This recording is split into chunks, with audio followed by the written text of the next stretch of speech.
3, 2, 1. Ah, sim! Organizaram uma corrida com cavalos assassinos no dia em que eles estão mais sedentos por sangue. O que poderia dar errado?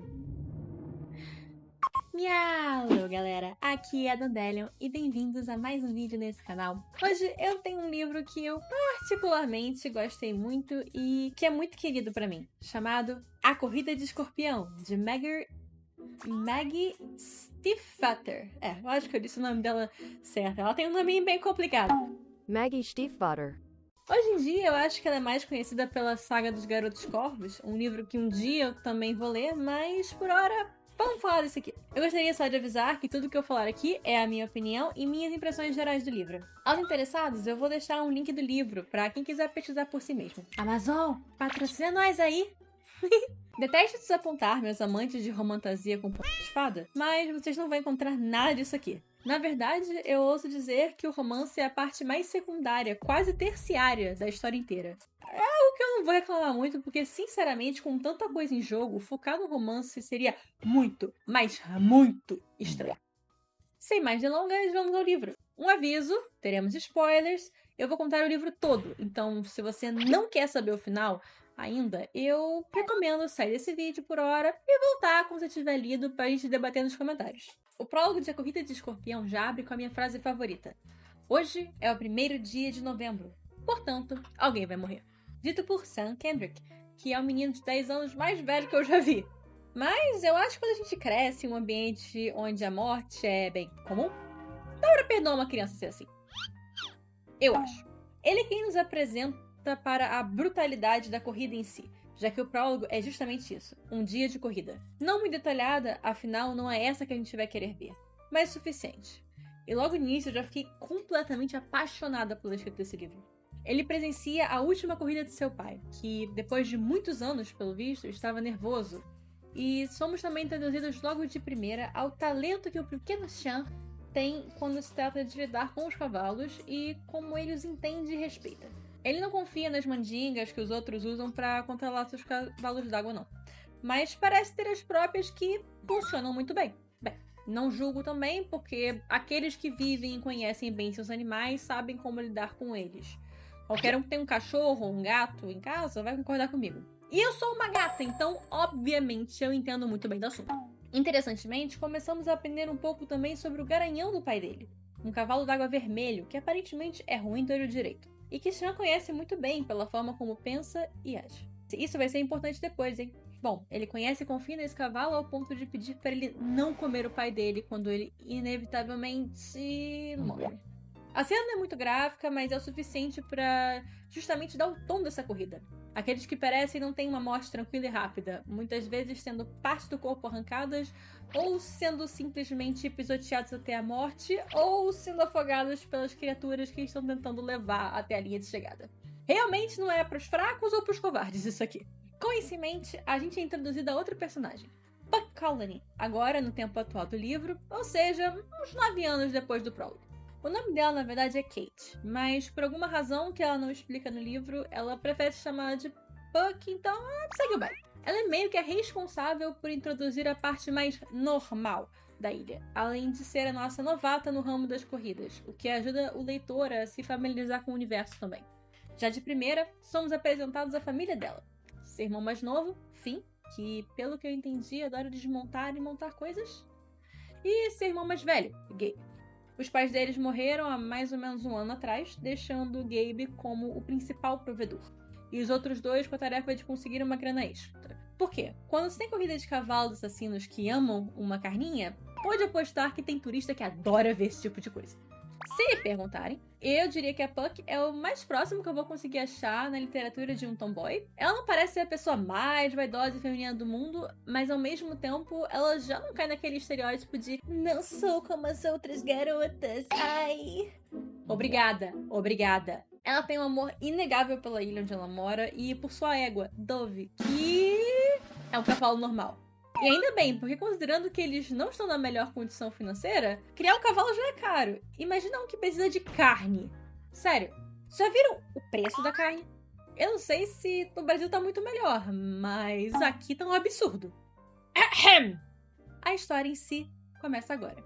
É início de outubro, quase um ano depois seus pais morreram, e pela primeira vez desde o incidente, eles resolvem apostar a corrida até a praia. Finn no seu carro Morris e Puck no lombo de Dove. Eles correm, e com ela escolhendo passar pelos lugares mais abertos, pulando uma cerca ou 5 para tentar ganhar. Bem, é melhor vocês verem por si mesmos. Eu vou ler aqui um pedaço do livro para vocês. Vira-me a tempo de ver o carro se afastando pela estrada, acompanhado de uma nuvem de gases nocivos. Ouço o grito de vitória de Finn 1 minuto depois. Ele coloca a cabeça para fora, o rosto pálido sobre os cabelos empoeirados, e sorri, mostrando cada um dos dentes que possui. Você está esperando um convite? Ele chama. Então, volta para dentro do carro e o motor ronca alto, enquanto ele muda a marcha. Ah, você vai perder! Digo, apesar de ele estar longe, muito longe para ouvir. As orelhas de Dove se esticam em minha direção e então se voltam para a estrada, tremendo. A manhã está fria e ela mal precisa de comandos. Aperta as coxas contra seus flancos e estala a língua. Dove começa a se mover na mesma hora, suas patas deixando rastros empoeirados para trás, e corremos no encalço de Finn. A rota de Finn não é um mistério. Ele tem que seguir pela estrada, e só existe uma estrada principal, que vai dar em Scarmouth, passando por nossa casa.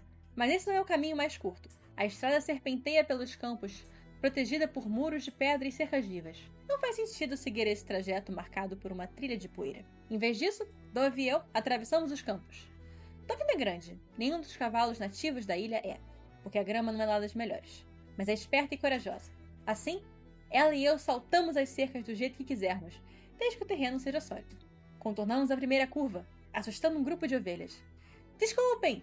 Grito para elas, por sobre o ombro. A cerca seguinte surge quando ainda estou observando as ovelhas, e Dove tem que se virar depressa para poder saltar. Solto as rédeas no que deve ter sido o movimento mais desajeitado do mundo, mas, pelo menos, evito machucar sua boca, e ela ergue altas as pernas, salvando nós duas. Enquanto ela se afasta da cerca, puxo as rédeas novamente e dou um tapinha em seu pescoço para demonstrar que percebi que ela nos salvou, e ela estica as orelhas para trás, demonstrando que gosta que eu me importe. Então, atravessamos um campo que costumava servir de pasto para as ovelhas, mas que agora está coberto de folhagens, esperando para ser queimadas. O Morris ainda está um pouco à nossa frente, uma sombra escura, distante de um rastro de poeira. Não estou preocupada com a vantagem dele. Para chegar de carro à praia, ele vai ter que pegar a estrada por dentro da cidade, com curvas fechadas e pedestre atravessando, ou fazer um desvio, contornando-a, perdendo vários minutos e nos dando uma boa chance de recuperação. Ouço Morris hesitar um pouco antes de uma rotatória, e em seguida disparar para a cidade. Posso pegar a estrada que contorna Scarmouth e evitar os mais saltos, ou posso ir pelos arredores da cidade, atravessando alguns cristais e correndo risco de ser vista por Gabe no hotel. Já posso me imaginar sendo a primeira a chegar à praia. Decido correr o risco de ser vista por Gabe. Já faz muito tempo desde que fizemos isto pela última vez, e as velhotas rabugentas não podem reclamar muito de um cavalo atravessando seu quintal, desde que não esmaguemos nada importante. Vamos lá, Dove! Sussurro. Ela acelera o galope pela estrada e passa direto por um buraco de cerca-viva. Existem casas aqui, que parecem ter surgido das pedras e quintais estreitos cheios de trecos que não cabiam mais nas casas. Do outro lado, há uma sólida extensão de pedra que o cavalo nenhum poderia atravessar. O único caminho possível é passar por meia dúzia de quintais e pelo hotel do outro lado. Espero que todos estejam ocupados, trabalhando nos pisos e na cozinha. Passamos a galope pelos quintais, soltando carrinhos de mão no primeiro, desviando de uma horta no segundo, e sendo perseguidos por um terrier furioso no terceiro. Então, inexplicavelmente, saltamos de uma velha banheira vazia no último quintal e alcançamos a estrada que vai dar no hotel. Obviamente, Gabe está lá e me vê ao mesmo instante. Ele está varrendo a calçada diante do hotel com uma vassoura enorme. O hotel é um edifício meio assustador, com paredes cobertas por trepadeiras. As folhas são podadas em quadros perfeitos para permitir que o sol entre pelas janelas do parapeito, de um azul brilhante. A altura do hotel bloqueia a luz da manhã e lança uma profunda sombra azul sobre a calçada de pedra que Gabe está varrendo. Ele parece alto e maduro, com uma jaqueta marrom justa sobre os ombros largos. Seus cabelos, louro-avermelhados, alcançam-lhe a nuca. Estão um pouco compridos, mas ainda assim ele é bonito. Sinto uma feroz onda de orgulho me invadir, porque ele é meu irmão. Ele para o que está fazendo para se apoiar no cabo da vassoura e me observar enquanto me aproximo com Dove. Não fique zangado! Grito para ele. Um sorriso vence um dos lados do seu rosto, mas o outro não. Quase pareceria que ele está realmente feliz, se você nunca tivesse visto um dos seus verdadeiros sorrisos. O mais triste é que me acostumei com seus sorrisos fingidos. Tenho esperado os sorrisos de verdade voltarem, sem perceber que deveria estar me esforçando para encontrá-los de novo. Continuo na corrida, forçando Dove a galoparem quando nos afastamos da calçada e voltamos para o gramado. Ali, o solo é macio e arenoso. Tem início um rápido declive. A trilha se torna mais estreita entre os morros e as dunas, que levam até a praia. Não consigo dizer se Finn está à minha frente ou atrás de mim. Tenho que controlar Dove e diminuir a marcha para um trote quando a descida fica íngreme demais. Finalmente, ela dá um salto desajeitado que nos leva ao nível do mar. Quando contornamos o último banco de areia, solta uma exclamação irritada. O morro já estava estacionado no limite entre a grama e a areia. O cheiro de combustível inunda o ar, acentuado pela elevação do solo ao nosso redor. Você ainda é uma boa menina, sussurro para Dove. Ela está sem fôlego, mas solta o ar pela boca. Ela acha que a corrida foi boa. É muito fofa essa corridinha deles. Então, eles chegam à praia. E é quando se deparam com o sinal que as coisas estão prestes a mudar mais uma vez. Um capa-uísca cinzento saindo da água salgada do mar. Minimamente de aprendizado, esse não é um nome inventado. Capa-uísca é o nome dos cavalos d'água, presente na mitologia celta, mais especificamente na área da Irlanda. Embora não sejam da mesma mitologia que os Kelpies, eles possuem algumas similaridades com essa lenda também. Em a corrida de escorpião, esses cavalos aparecem na ilha em outubro, até o início de novembro. E é quando estão mais perigosos e voláteis. Puck explica ao leitor como era comum durante essa época ouvir sobre os ataques e também como não era incomum as mortes durante esse período. Lembrando que é o primeiro ano desde a morte dos pais, que foram arrastados para as profundezas por esses cavalos. Então, ver um tão de perto assim deve ter sido, no mínimo, assustador. E pensar que Puck ainda teria mais notícias ruins para aguentar. No fim do dia, Puck está preparando um bolo de maçã, para se conformar com o fato de que eles vão ter só isso e feijões para o jantar. Quando seu irmão Gabe volta do trabalho, dropando aquela fase que deixa qualquer um com o mínimo de ansiedade tremendo. Precisamos conversar. Temos alguns momentos de reflexão, até a gente ter Finn e Puck junto à mesa de jantar com Gabe, para saber o que é que eles precisam conversar. Ótimo para a gente entender mais sobre a situação deles e também um pouco mais sobre a relação da nossa protagonista com os irmãos. Além de um pouco mais de detalhes sobre Finn, que, por exemplo, adora tentar arrumar coisas quebradas e também tem algum tipo de toque quando se trata de lavar a mão, pelo visto. Não é muito explicado, apenas eu diz que ele gosta muito de lavar as mãos e que ele demora pra caramba. E aí, o que acontece? A maior merda que eu tive o desprazer de ler. O Gabe chega e fala que vai embora da ilha. E, só pra constar, é véspera do aniversário de 1 ano de morte do pai deles. Assim, eu entendo que essa vida pode não ser apelativa pra todo mundo. O livro lembra várias vezes que não é incomum as pessoas irem para o continente e nunca mais voltarem. Agora, você ser o provedor principal, o mais velho de 3 irmãos, chegar e mandar, tipo, um grande pro que sobrou da sua família, dizendo que vai embora? Tipo, não só isso. Ele nem falou que ia levar eles. Não. O Gabe só vai deixar os irmãos ali e eles têm como se virar? Claramente, os trupistas não ligam.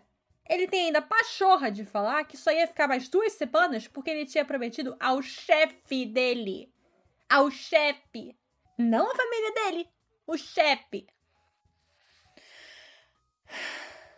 E, com essa notícia e mais nada a fazer, Puck anuncia que vai competir nas corridas esse ano e que o treinamento dela começaria no dia seguinte, já que os cavalos d'água foram avistados saindo da água. E, ainda que suas chances de vencer sejam pequenas, ao menos ela pode tentar ganhar dinheiro para sustentar a si mesma e ao Finn.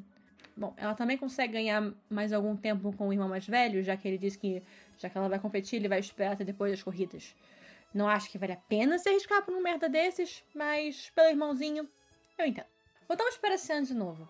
Agora com 19 anos e trabalhando no Aras de um senhor Benjamin Malvern, desde basicamente o prólogo. Ele estava no açougueiro comprando comida e sangue para os cavalos d'água do Aras quando ele ouve notícias sobre o retorno dos monstros para a ilha. É aqui que a gente aprende que não apenas é ele quem trata dos cavalos, na grande maioria das vezes, já que os outros têm medo de capa-uísca, mas que o nosso menino também compete nas corridas todos os anos a mando do patrão. Somos transportados então para o fim do dia, a madrugada, para ser mais exata, onde ele sonha com a noite que capturou Cor, o garanhão que seu pai montava e que voltou ao mar depois daquela corrida fatídica do prólogo. Algo eu gostei muito porque ajuda a dar uma perspectiva do quão aterrorizante é a experiência de tentar pegar um cavalo desses. E eu vou ler aqui pra vocês. Estou sonhando com o mar quando me acordo. Na verdade, estou sonhando com a noite em que capturei Cor, mas posso ouvir o mar em meu sonho. Há uma antiga superstição que diz que os capa-uísca capturados durante a noite são mais rápidos e fortes. Por isso, São 3 da manhã e eu estou agachado atrás de uma pedra na base dos penhascos, a vários metros da areia da praia. Acima de mim, o mar cavou um arco na greda. O teto está a uns 30 metros da minha cabeça. E as paredes brancas me abraçam. Deveria estar escuro. A luz da lua não chega até mim, mas o oceano reflete as pedras claras, e posso ver suficientemente bem para não tropeçar no cascalho áspero do sol. As pedras sob meus pés têm mais em comum com o fundo do oceano do que com a praia, e tenho que tomar cuidado para não me desequilibrar na superfície escorregadia. Estou ouvindo. No escuro, no frio, estou ouvindo uma mudança no som do oceano. A água está subindo, rápida e silenciosamente. A maré está alta, e daqui a 1 hora, esta caverna estará cheia de água do mar, numa altura além da minha cabeça. Estou atento, tentando distinguir o som de um respingo, de patas rompendo da superfície. Qualquer sinal que um copo whisky está emergindo. Por quê? Quando você ouve as patas atingindo as pedras, você já está morto. Mas nada além do silêncio misterioso do mar por aqui. Não há pássaros durante a noite, nem gritos de crianças da praia, nem o som distante do motor de um barco. O vento é cruel quando me encontra no arco. Desequilibrado por sua força súbita, escorrego, mas me recomponho ao me apoiar na parede com os dedos esticados. Rapidamente, puxo a mão de volta. As paredes estão cobertas de águas vivas vermelhas, que brilham e piscam para mim sobre a luz da lua. Uma vez, meu pai me disse que são completamente inofensivas. Eu não acredito nele. Nada é completamente inofensivo. Abaixo de mim, a água invade as pedras e conforme a maré sobe, a palma de minha mão está sangrando. Ouço um som. É como um gato miando, ou um bebê chorando. E fico imóvel. Não há gatinhos ou bebê aqui na praia. Estamos eu e os cavalos.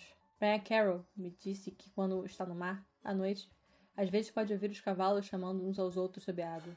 Disse que o som parece o canto das baleias, ou o choro de uma viúva, ou alguém dando risada. Olho para baixo em direção à água, no ponto mais profundo das rochas.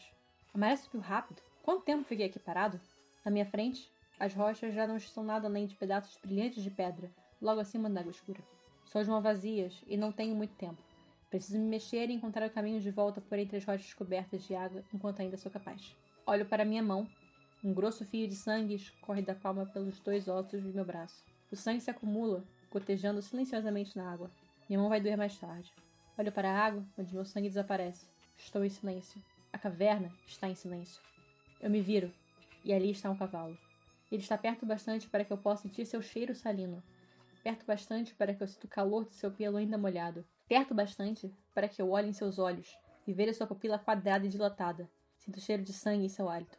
E então, eles me acordam. O Sean é acordado no meio do sono. Sim, por 2 irmãos que são meio que lacaios, entre muitas aspas, né? Por falta de um termo melhor, do filho bastardo do chefe dele, Matthew Malver, também conhecido como Mutt. Esse desquerido e o Sean não se dão nada bem. Então, para aqueles dois estarem ali, algo ruim deve ter acontecido. Acho que eu posso chamar eles de amigos, porque ainda bem, né, que esse livro não cai no estereótipo de que o bully tem minions que fazem o que ele querem à torta à direita. Eles foram acordar o pobre coitado porque o Mutt resolveu tentar capturar um copo whisky para competir e, é claro, acabou se metendo em encrenca. Lembrando, esses cavalos matam pessoas. Então, isso é a mais do que apenas voltar para casa com um coice. Ele poderia acabar não voltando para casa. Ele e os amigos dele, porque é claro que ele não foi fazer essa burrice sozinho. Bom, o Sean chega na praia e é ruim. Muito ruim. Eles conseguiram capturar um cavalo. Até aí, tudo bem. Mas o problema é que eles acabaram numa posição em que levar o bicho mais pra terra é quase impossível e soltar ele é super perigoso. O próprio livro descreve como agarrar um tigre pelo rabo e perceber que o rabo é longo o suficiente para que as garras acabem com eles. E está uma verdadeira confusão. Alguns segurando um cavalo putaço e tem até gente machucada na brincadeira. De forma geral, isso pode acabar dando muito, mas muito errado. Quando um dos homens acaba sendo segurado pelos dentes do cavalo, é que Sean resolve entrar em ação. Porque, claro, o Mutt não queria que ele ajudasse, mas quando mais de uma pessoa ali começa a pedir ajuda, é bom ele resolver ter intervido. É bom ele resolver intervir. Ele faz lá as mandingas dele, que sinceramente não entendo, e sob protestos de um Mutt muito irritado, consegue tirar o cavalo dali e soltar ele de volta no oceano. Essa história não tem um vilão, por assim dizer, mas se eu tivesse que apontar o antagonista de forma geral, mas sobretudo para Sean, seria o Mutt. Porque não é muito difícil adivinhar que ele não vai deixar barato pro garoto depois de desafiar uma ordem direta. Bom, o dia seguinte chega.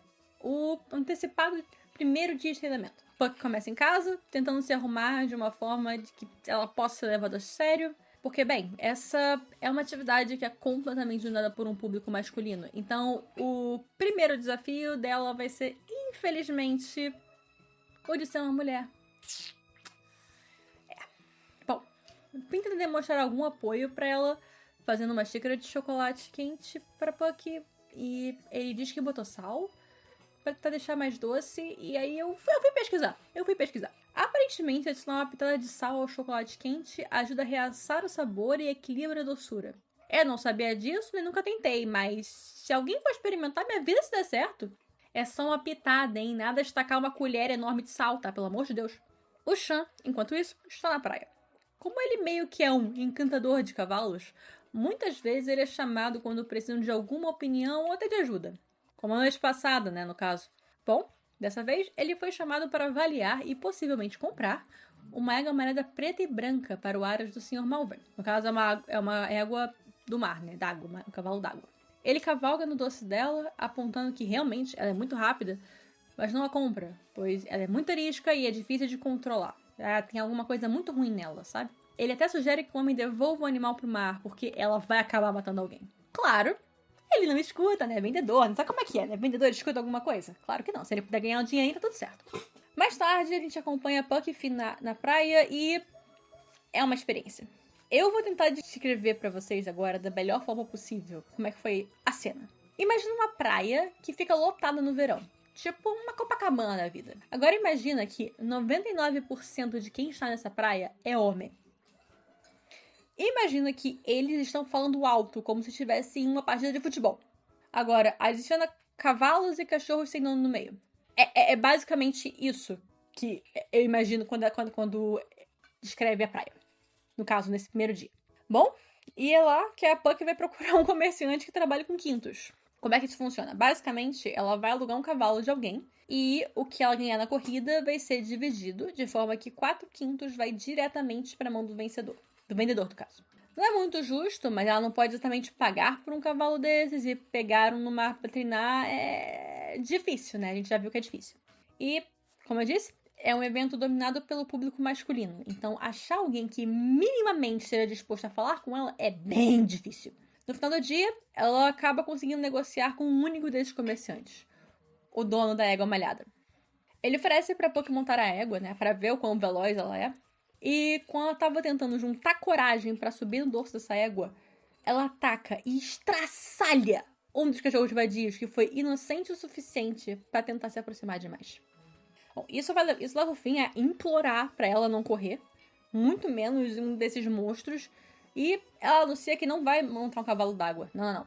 Ela vai competir na corrida, montando na sua égua completamente normal, a Dove. Voltamos ao chão agora, com o sol se pondo. Ele está com Cor e finalmente podemos ver o tal garanhão que ele ama tanto. E eu acho a relação deles muito fofa. Eles estão na praia, né? E Sean claramente confia nele muito mais do que ele confia em qualquer outro cavalo d'água. Claro, ele tem as suas reservas, né? Tá reservadinho ali, ainda sabe que não pode confiar 100%.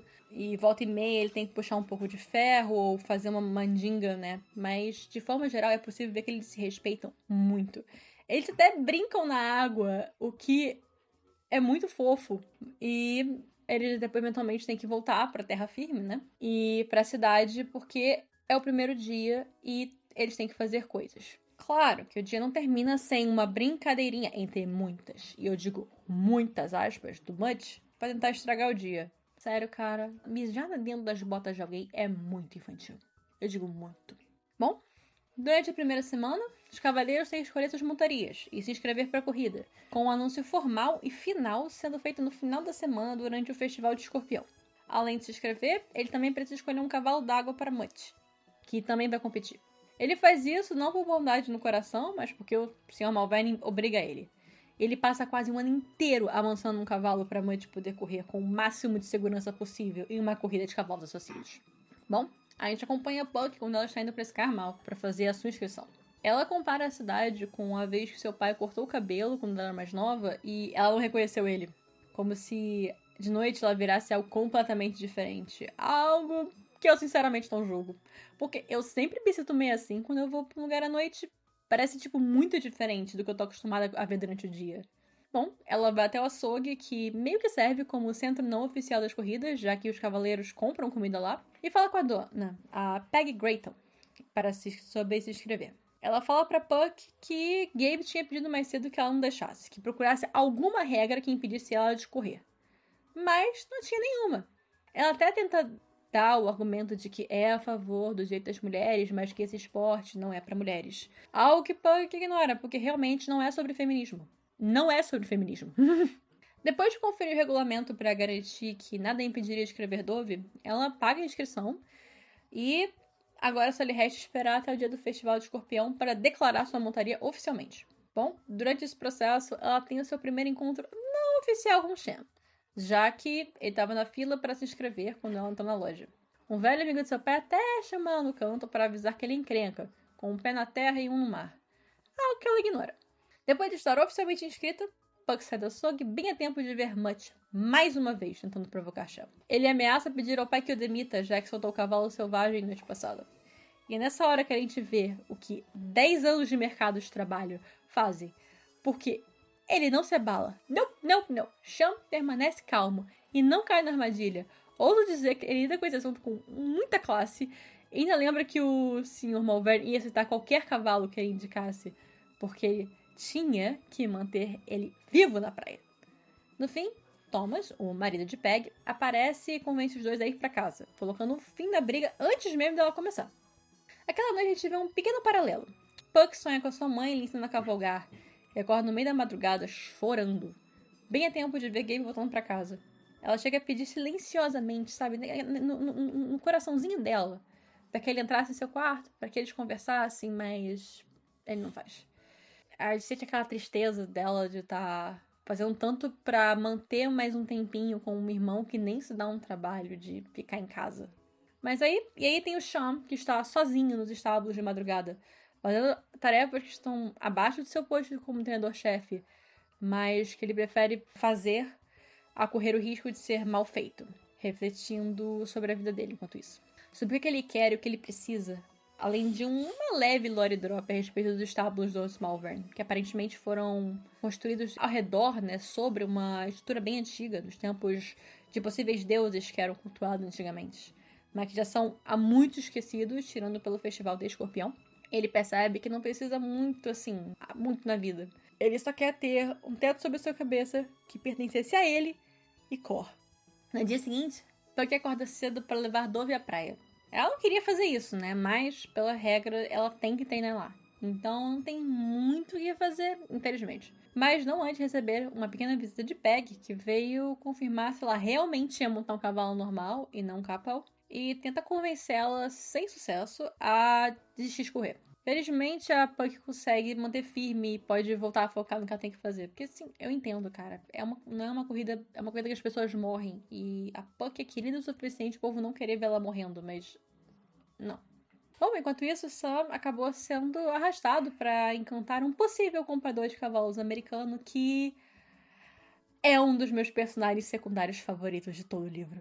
Sério. O nome dele é George Holly. E ele se encanta pelo talento do Sean. E, ouso dizer, que acaba virando o mais próximo de um amigo que ele poderia conseguir, dada a situação. Ele resolve mostrar Cor ao Sr. Holly e responder algumas perguntas, onde ele aprende que o estadunidense veio até lá por conta de alguns potros, mas também porque queria ver Sean correr. Chegou até a oferecer uma posição de jockey ou até mesmo de tratador, mas ele recusou.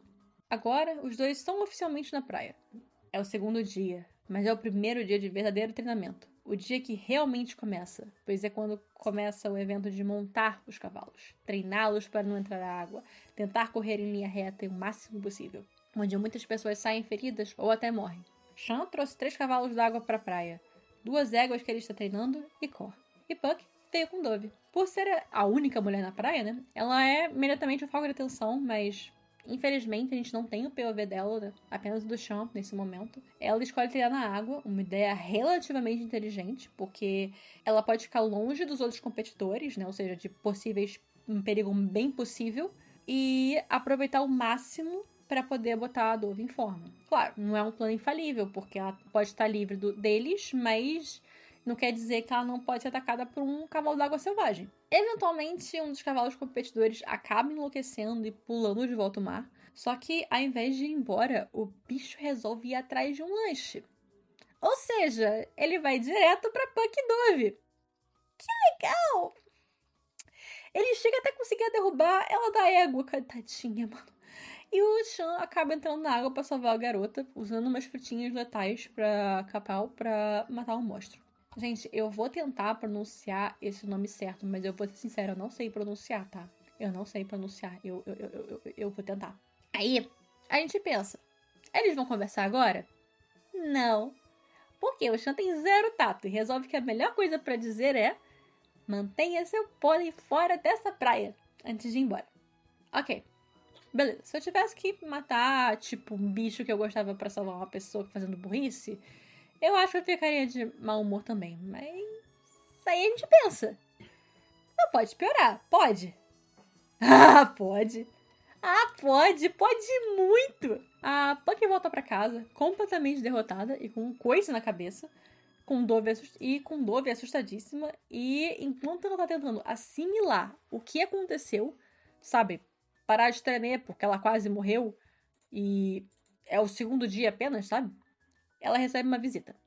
Eu digo que recebeu uma visita, mas eu tô sendo muito generosa, considerando que o Sr. Malverne praticamente entrou sem ser convidado e basicamente se convidou pra tomar chá. Acho que dinheiro compra muita coisa, mas educação definitivamente não é uma delas. E tava procurando por Gabe, mas como ele não aparece em casa desde que anunciou que ia embora, bom, ele acaba tendo que fazer o que ele chama de negócios desagradáveis com a Puck mesmo.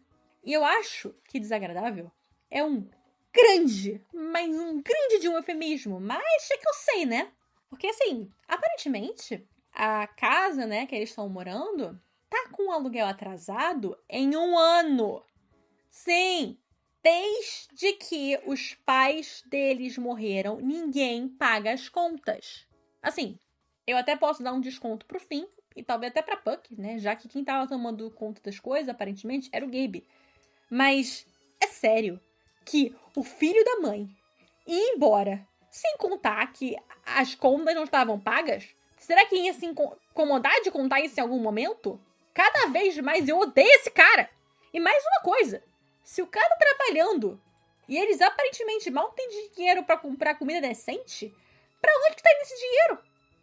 Bom, agora, além de tentar descobrir como sobreviver à corrida, sustentar ela e o fim depois que o irmão foi embora, ela tem que pagar 1 ano de aluguel atrasado.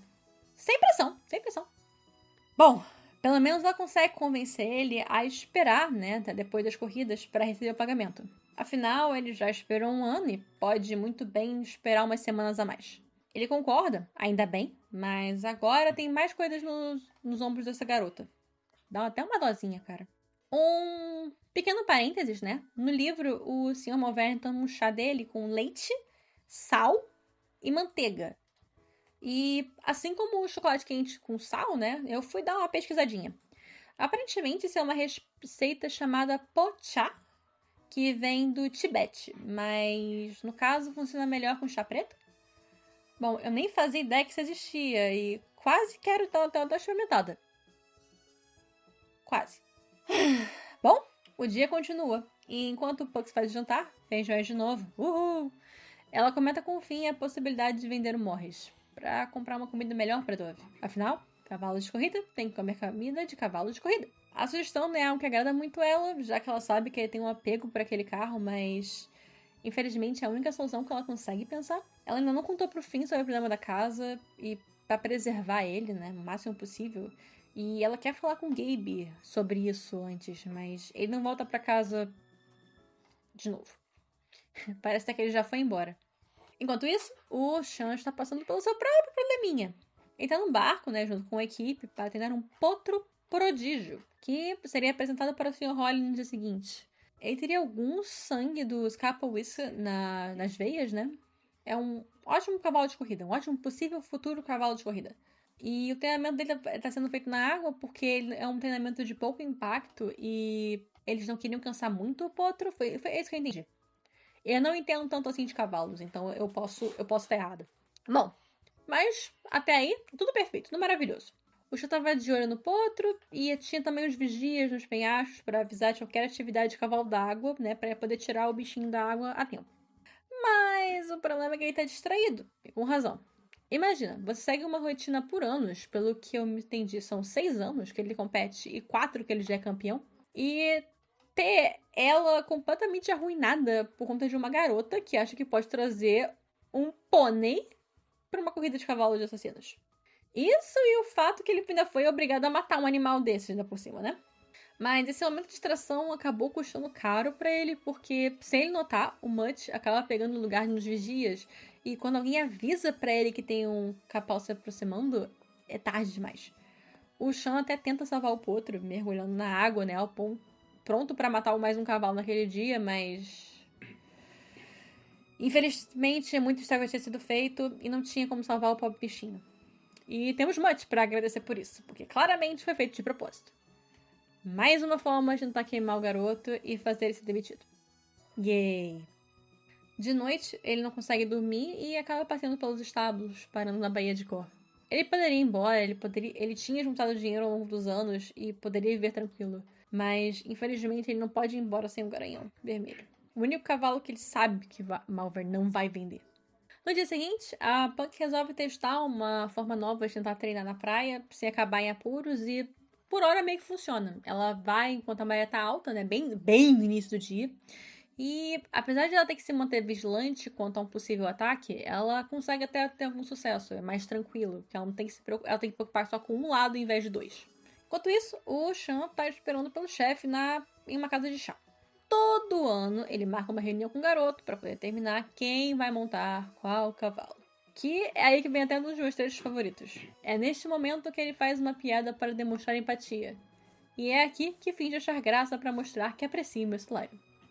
Se você já teve qualquer tipo de salário, essa cena provavelmente é bem familiar para você, especialmente se você tem um chefe tipo o Sr. Malvern. Eu mesma tenho algumas memórias não muito legais que são exatamente iguais. Bom, depois de algumas perguntas, incluindo questionamentos sobre a morte do Potro no dia anterior, e uma história de como chegou onde ele está, que pode ou não ser verídica, o Sr. Malvern pergunta finalmente sobre os cavalos d'água que possui, quais são os melhores, os mais rápidos e mais seguros, e define que Mutt montaria a égua mais segura, Edana, e que Sean montaria Cor na corrida. Ele pede para soltar a terceira égua, já que ela não ia ser usada nesse ano ou no ano que vem. Bom, no mesmo dia, Puck tem que ir à cidade para assinar uns bullies que ela faz para vender para turistas. E, quem sabe, conseguir algum dinheiro, né? O suficiente para comprar comida melhor para Dove. No meio do caminho, ela encontra com Thomas Grayton, por acaso, e consegue uma carona para a cidade. E, mais pra frente, mais uma pessoa acaba pegando uma carona. Sean Kendrick. Dessa vez, tem muito pouca conversa e Sean, aproveitando que tá com uma égua sobrando, né, oferece pra Puck a chance de montar um cavalo d'água de verdade. Ela aceita a proposta apenas para ver o que ele quer com ela e os dois combinam se encontrar nos penhascos mais tarde. E aqui que entram também mais 3 personagens secundários que vão dar apoio pra Puck. Teoricamente 2, mas como todas as irmãs, a gente releva um bocadinho, tipo... Assim, pra dizer que cidade são 2, né? A terceira é mais mencionada, mas de qualquer forma, bom. E esses personagens são Dory, Elizabeth e Annie Maud, donas da loja Phantom Sons, onde a Puck vende os bullies que ela pinta pros turistas. A gente não vê muito, na verdade, a gente vê ela mais de passagem do que outra coisa. A única coisa que a gente sabe dela é que ela é a mais nova e que aparentemente ela é praticamente cega. A Dory parece ser quem administra os negócios e é conhecida também como uma irmã feia. Tanto ela quanto a Elizabeth parecem se importar minimamente com os Connolly, ainda que Dory seja quem fala mais com eles nesse dia. E mais tarde, ela, né, no caso a Puck e o Finn, acabam discutindo, porque ele não aprova a ideia de a Puck ir com o Sean Kendrick pra praia e tentar montar um cavalo d'água, Porque, bom, os pais deles morreram por conta desses cavalos demoníacos e não parece bom. E, poxa, pra que servem princípios se podem mudar isso, etc. Bom, eu dou um desconto porque ele não sabe que a casa dele está em jogo.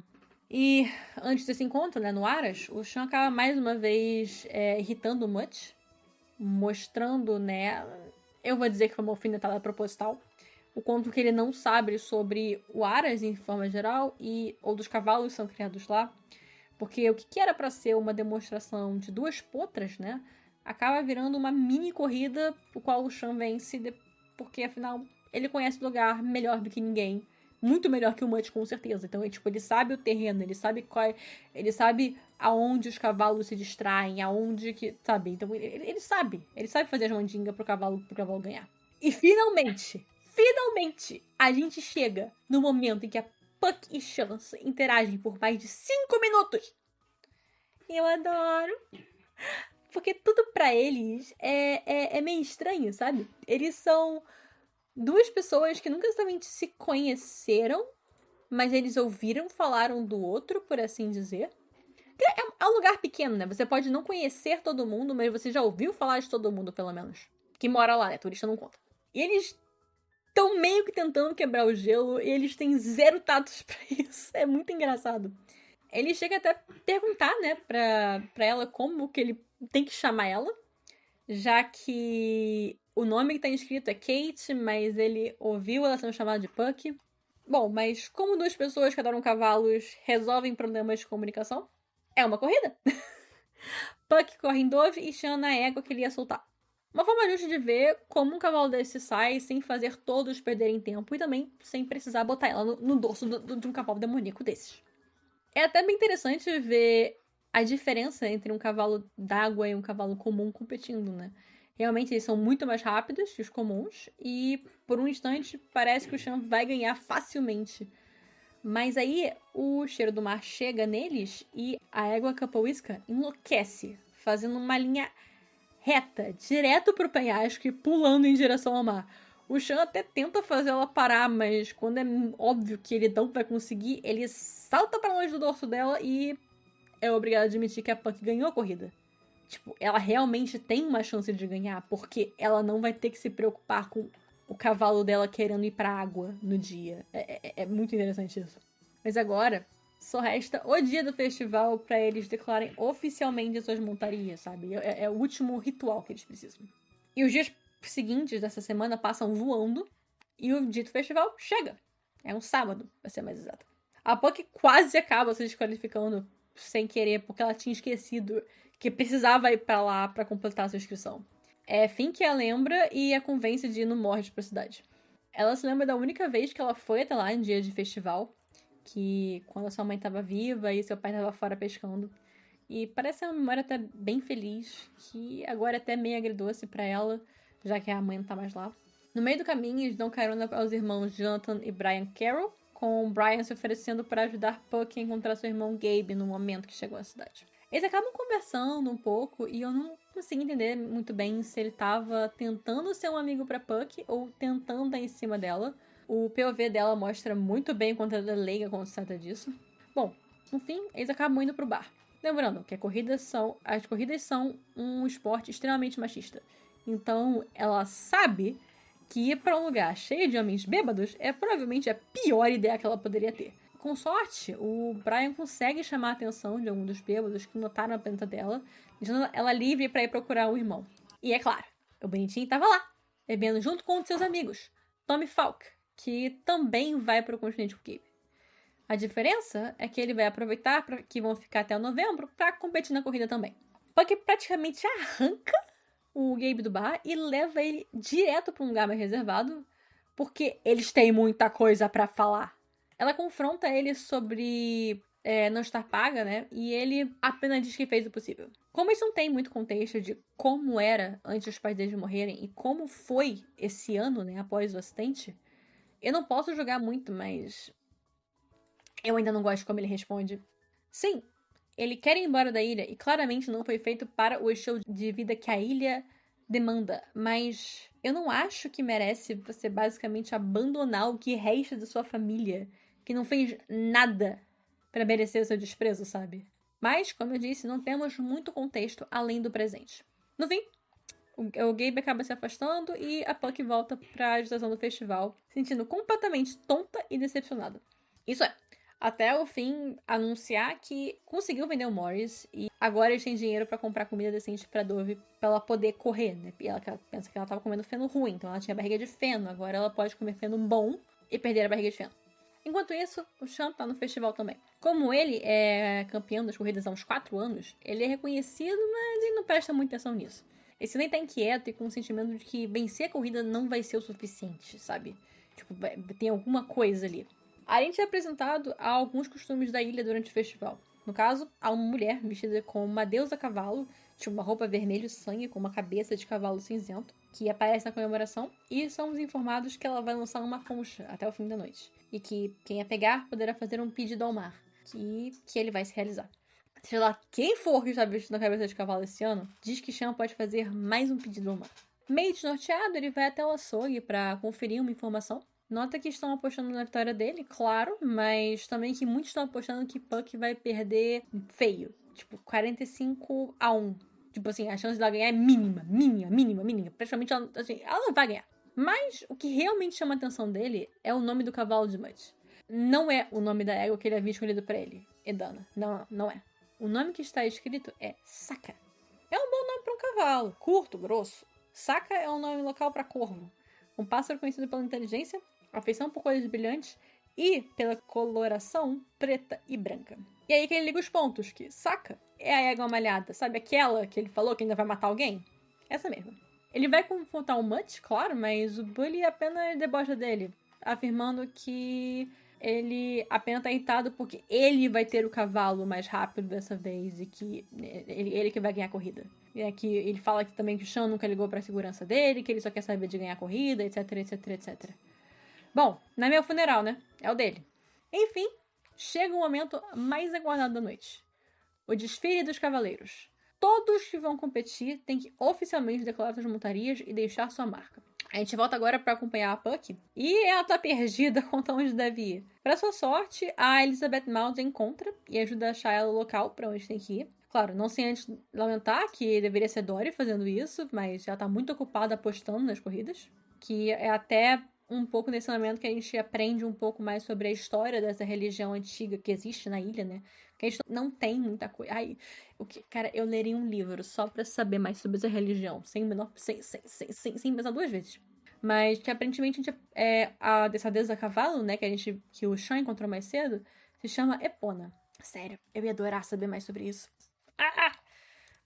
Ok, de volta. O ritual para os cavaleiros é simples. Um deles tem que seguir até uma moça vestida de pássaro, que no caso, né, desse ano é a Peg, e falar: eu vou competir. Ter um dedo furado, passar a mão com seu sangue em uma rocha específica, que é a mesma todos os anos, e declarar o seu nome, o nome da sua montaria e acrescentar pelo meu sangue. Simples e fácil. E parece que esse é um ritual que eles fazem, tipo, todos os anos, há muitos anos, porque tem muito sangue lá, muito sangue seco. E aí, finalmente, chega a hora da Puck subir. Acho que não me engano, ela foi a última. Ela começa declarando, né, eu vou competir. Mas antes que Peg possa furar o dedo dela, os homens protestam. Claro que protestam. Começam a falar que não é certo uma mulher competir na corrida, que é coisa de homem, etc. Sério, um papinho idiota e que, sendo sincera, ainda pareceu bem atual, considerando que é um discurso que ainda é encontrado hoje em dia. Tipo assim, se você tá vivendo, você se apresenta como mulher e você tá vivendo na sociedade por tempo suficiente, você já ouviu esse papo. Independentemente do que você tá fazendo, você já ouviu esse papo. Bom, eles estavam indo tirar a Puck da pedra à força, né? Quando Sean Kendrick intervém, afirmando que o que move a ilha não eram homens ou sangue, mas sim coragem. E com isso os caras deixam ela em paz. Pega e corta o dedo da Puck para que ela pudesse ir no ritual bem rápido e ela declara, né? Puck, King's Colony, Dove, pelo meu sangue. E ela está oficialmente inscrita e aceita, entre muitas aspas, na corrida. Porque aceita ela não tá sendo, né? Ela fez tudo bonitinho, ela cumpriu as regras certinhas. Mas aceita ela não vai ser, né? Mas tudo bem. E eu admito, eu odeio que precisou o Sean tem que intervir para que a Puck pudesse ter uma chance de competir. Sério, que nenhuma outra mulher tentou intervir ou falar a favor dela. Tá, não tinha muita mulher do lado dela quando o assunto era competir, mas ninguém falou nada. Ninguém, tipo assim, não tinha ninguém contra, sabe? Não tinha ninguém a favor, mas também não tinha ninguém contra. Tipo, eles só não queriam que ela competisse, mas porque não queriam ver ela morrer. Só por isso. Não era questão de mulheres não deveriam competir, sabe? Nem mesmo a Elizabeth ou a Dory, que estavam ajudando ela de certa forma, se manifestaram. Bom, pra defender o Sean, ele não necessariamente falou pela Puck, só meio que falou um fato. Os restos dos homens meio que acabaram só concordando. Bom, eu não vou me alugar muito nisso. Eu queria debater isso, eu até adoraria fazer nos comentários. Bom, o dia seguinte chega e é domingo, então muitos estão na missa. Mas não o Sean.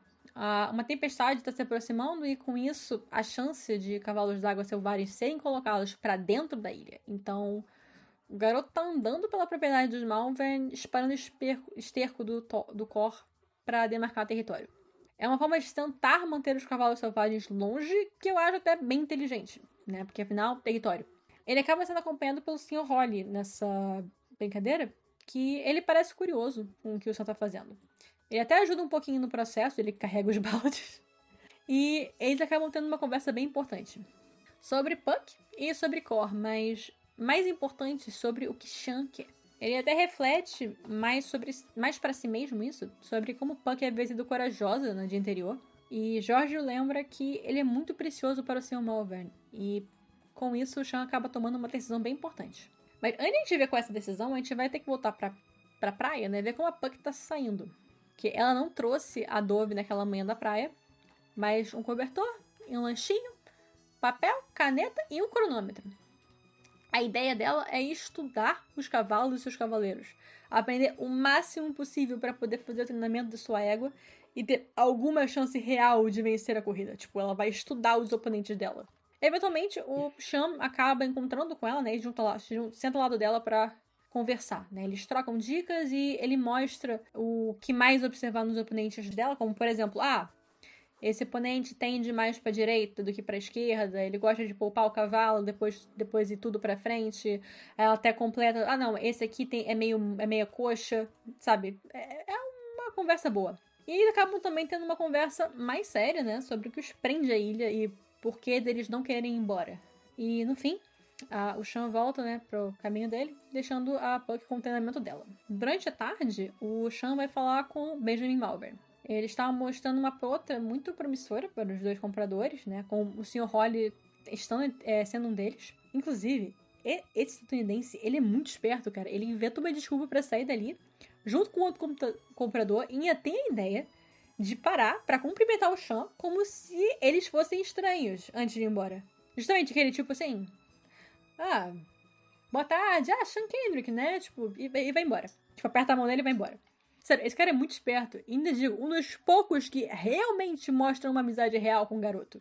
Bom, com os compradores fora do caminho, o Sean aproveita uma pequena deixa para mostrar a um dos outros tratadores como realmente fazer a potra trabalhar, né? Antes de anunciar que ele quer conversar com o Malvern. Que é até bom, né? Porque mostra o quão precioso ele é pro Aras. Bom, ele quer comprar Cor. Um cavalo que conhece seu coração melhor que ninguém. O cavalo que era de seu pai e que ele recapturou anos depois. A segunda metade da sua alma, basicamente. E é claro que Malvern nega. Ele se recusa a discutir o assunto. No fim, o Sean resolve ser corajoso, né? Que nem a Puck. Ele pensa, não, eu vou ser... Ele lembra o quanto ela foi corajosa e fica... Ok, ele vai arriscar tudo agora, com uma proposta. Ele fala, ou você vende o Cor pra ele e ele continua tratando dos cavalos normalmente, ou que ele se demitiria. E assim o Malvern diz que ele tem até o fim do dia pra arrumar suas coisas e pra ir embora no dia seguinte. Não deu muito certo isso não. Na praia, a Puck continua treinando. Ela tem que, né, acostumar a Dove com a praia, né, com os dias bons e dias ruins, já que não se sabe como é que vai estar o tempo no dia da corrida. Mas a égua tá arisca, tá medrosa, então tá um pouquinho difícil de controlar. Mas isso não melhora nada quando 3 competidores, o amigo do Gabe, né, o Tommy, né, entre eles, aparece na praia pra provocar a Puck. E entra meio que naquela coisa de que você pode imaginar uma criança fazendo, sabe? Escolhendo uma forma de humilhar e tentar diminuir a outra, chamando ela por um nome masculino, acho que era de Kevin, e perguntar como tá o terceiro irmão Connolly, etc, etc, etc. Em defesa de Tommy, ele não participou disso, né? Ele provavelmente só foi meio que arrastado junto, mas ele também em nenhum momento defendeu a Puck, então ele não tá 100% isento da culpa. No fim, né, eles vão embora, e a Puck também, e porque você só pode esforçar uma égua amedrontada a trabalhar até certo ponto, né, especialmente quando tá começando a chover. E como a tempestade tá vindo, né, as coisas não são tão tranquilas, né. Mais tarde, a Puck e o Finn estão fazendo um pequeno piquenique no estábulo com a Dove, já que a garota não quer deixar ela sozinha depois daquele desastre, né, que foi o treinado na praia. E ela e o Finn têm uma conversa bem séria sobre o que vai acontecer depois da corrida. Até que é legal, porque a Puck fala, não, eu vou ganhar, a Dove vai comer feno de ouro pelo resto da vida, a gente vai ter uma casa, não sei o que, sabe? E... Aí eles falam que o que acontece se ela perder, né? Que tudo dá de errado. Mas ela fala, não, o que vai acontecer é o que eu falei, que a primeira coisa que eu falei, que vai tudo certo, etc. E a gente descobre que o Finn já tinha meio que adivinhado que a Carla estava em jogo, né? Que mostra que o Gabe subestima muito os irmãos dele. Tipo, muito. Bom, tá tudo muito bom, tá tudo muito bem, até que eles escutam um barulho. E a partir daí é melhor eu ler, porque eu senti um arrepio na espinha enorme durante essa parte.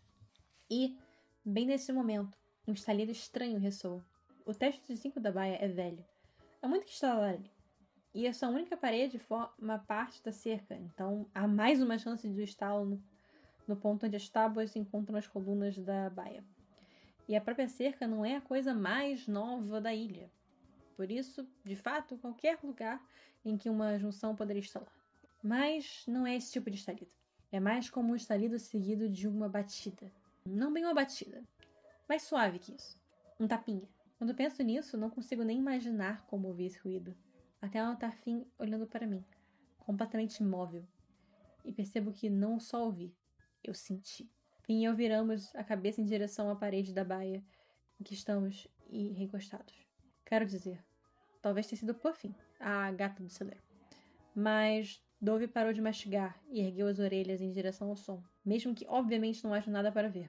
Não acho que ela ergueria por conta de um gato. Finn e eu nos sentamos imóveis. A garoa faz no telhado, enquanto tentamos não olhar um para o outro, porque o olhar tornaria mais difícil escutar. Não há nada. Nada mesmo. Apenas a chuva no teto. Dove ainda está na escuta, mas não há nada para ouvir. Era apenas o telhado se ajeitando. Nossa pequena lanterna elétrica faz um círculo amarelo no teto. O mundo está silencioso. Então... Huff! E os sons inconfundíveis de passos lentos do outro lado da parede. Não é o som de pés. É o som de cascos. Olhamos um para o outro. O estalido acontece de novo. E dessa vez, nós dois sabemos o que é. Sinto um empurrão do outro lado da parede. E mordo o lábio com força. Com uma expressão de dúvida, Finn põe um dedo no interruptor de luz elétrica. Balança a cabeça furiosamente. A única coisa que pode ser pior do que enfrentar um capa whisky nessa noite chuvosa é fazer isso sem luz.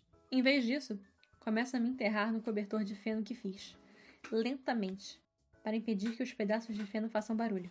Finn imediatamente me segue. As orelhas de Dove giram para seguir um sinal invisível do outro lado da parede. Se eu forçar os ouvidos, consigo ouvir o som de um casco batendo no chão. E então outro. Outra inspiração. Não mais barulhenta que a chuva do teto. Não sei o que o Capa Whisky está fazendo. Talvez ele perca o interesse. Talvez seja encorajado pela cerca que nos separa dele. Em minha cabeça, traço os passos que teríamos que dar para voltar para casa. Pelo outro lado da baía, descendo a 2 partes da cerca, passando por cima do portão de metal, e então 5 metros até a porta. Talvez um de nós passasse pelo portão a tempo. Isso não basta. A noite está escura e quieta. Aguço meus ouvidos para notar outro passo dado pelo casco. A atenção de Dove permanece fixa no último ponto de onde veio o som. Finn, quase totalmente recoberto de feno, encontra meus olhos. Sua mandíbula está travada. Talvez seja desencorajado pela cerca que nos separa dele. Em minha cabeça, traço os passos que teríamos de dar para voltar para casa. Pelo outro lado da baia, descendo 2 partes da cerca, passando por cima do portão de metal, e então 5 metros até a porta. Talvez um de nós passasse pelo portão a tempo. Isso não basta. A noite está escura e quieta. Aguço meus ouvidos para notar outro passo dado pelo casco. A atenção de Dove permanece fixa no último ponto de onde veio o som. Finn, quase totalmente recoberto de feno, encontra meus olhos. Sua mandíbula está travada. A neblina subia sob o teto. A água pinga da borda do metal. Uma gota, 2 gotas de cada vez, fazendo um barulho suave e praticamente inaudível quando chega no chão. Em algum lugar muito distante, ouço o que soa como o motor de um carro. Talvez. O vento provoca o feno. Não há nada do outro lado da parede. Dove permanece alerta. Uma cara longa e negra olha pela lateral da baia. É o demônio. Eu me esforço com todo o meu ser para não choramingar. A criatura é negra como carvão à meia-noite, e seus lábios estão repuxados para trás, num sorriso tenebroso. As orelhas são longas e apontam perversamente uma para a outra, mais como um demônio do que como um cavalo. Elas me fazem pensar em ovas de tubarão. As narinas são longas e finas para impedir a entrada do mar. Os olhos negros e escorregadios. Olhos de peixe. Ele ainda fede ao oceano, com a maré baixa e as coisas que ficam presas às rochas. Mal é um cavalo. Ele está faminto. O Capa-Whisker enganchou a cabeça do lado da baía, por cima da cerca. Tudo o que há entre nós e seu sorriso estranhamente suave são 3 tábuas que eu mesma preguei, enquanto a minha mãe observava. 3 pregos, não 2, em cada uma. Porque pôneis, dizia ela, testam tudo. E agora, este cavalo negro como a noite pressiona o peito contra elas, sem se esforçar, com a mesma força com que empurrara a parede da baía. Os pregos estalam. Ouço meu coração, ou o coração de Finn, ou talvez ambos, e estão batendo tão rápido e alto que não consigo respirar. Minhas mãos estão fechadas sobre o feno, as unhas cravadas nas palmas. Estamos escondidos. Você não pode nos ver. Vai embora. Dove está absolutamente imóvel. O Capa-Whisker olha para ela, abre a mandíbula e lança um som que congela meu sangue. É uma exalação assoviada, com estalidos baixos de fundo, vindo das profundezas de sua garganta. Dove abaixa as orelhas, mas não se mexe. Quantas vezes já não nos disseram que os Capa-Whisker querem um alvo móvel? Que se mexer significa morrer? Dove é uma estátua. O Capa-Whisker empurra mais uma vez. As tábuas estalam mais uma vez. Ouço Finn suspirar. É tão silencioso que sei que apenas eu poderia ter escutado. E apenas eu, porque passei a vida toda ouvindo cada um dos sons que meus irmãos poderiam produzir. Um barulhinho suave e assustado, que não ouço há muito tempo. Então, ouço um gemido de dor, bem do pasto. Tanto Dove quanto o Capa-Whisker giram uma orelha em direção ao ruído. O barulho ecoa de novo, e meu estômago é um buraco sem fundo. É outro deles, acho, que derrubou a cerca do outro lado e está no pasto conosco. Nem mesmo 3 pregos por tábua para nos manter vivos. O monstro negro gira suas orelhas estranhas e longas outra vez. O gemido de dor de novo. Sou como um bebê chorando. E então, vejo a boca de Finn se mexendo. É praticamente tudo que consigo ver dele. Finn sussurra com sílabas exageradas. Puffin. O som de novo. E desta vez, reconheço imediatamente. Puffin, a gata do estábulo, sempre em busca de Finn, voltando de seus passeios e atraídas por nossa luz. Ela geme de novo. Seu miado é como um grito de bebê que ela usa para chamá-lo. Quando ele está generoso, responde com outro miado, e ela usa o som como um farol para chegar em casa. Agora, ela grita de novo, mais perto, e o Capa-Whisker tira o corpo da cerca. Sob a luz cinzenta da neblina que a chuva levanta, vejo a silhueta de Puffin trotando em nossa direção, seu rabo como um ponto de interrogação. Miau, ela pergunta. O sorriso do Capa-Whisker se fecha. Puffin vê um animal apenas quando ele se mexe. A cerca se rasga como papel. As tábuas explodem com um som, como se o mundo estivesse sendo destruído. Ela dá um pulo, e o Capa-Whisker dispara atrás dela, ainda mais faminto pela perseguição. Ambos desaparecem na neblina, e a última coisa que ouço são cascos arranhando freneticamente e Puffin gemendo. Encobre o rosto com o feno caindo das suas mãos, e vejo seus ombros tremendo. Mas não consigo pensar naquilo. Penso nisto. O Capa-Whisker voltando e matando meu irmão. Agarro seu ombro. Vamos. Ainda não tenho plano, mas sei que não podemos ficar aqui. Vindo de trás de mim, ouço um som, e me viro com tanta força que meus músculos doem. Preciso de um segundo para perceber que é uma voz pronunciando meu nome. Puck! É Gabe, pisando no pedaço de cerca destruída que o cavalo acabou de atravessar. Sua voz é um sussurro quando ele agarra meu braço. Depressa, ele vai voltar.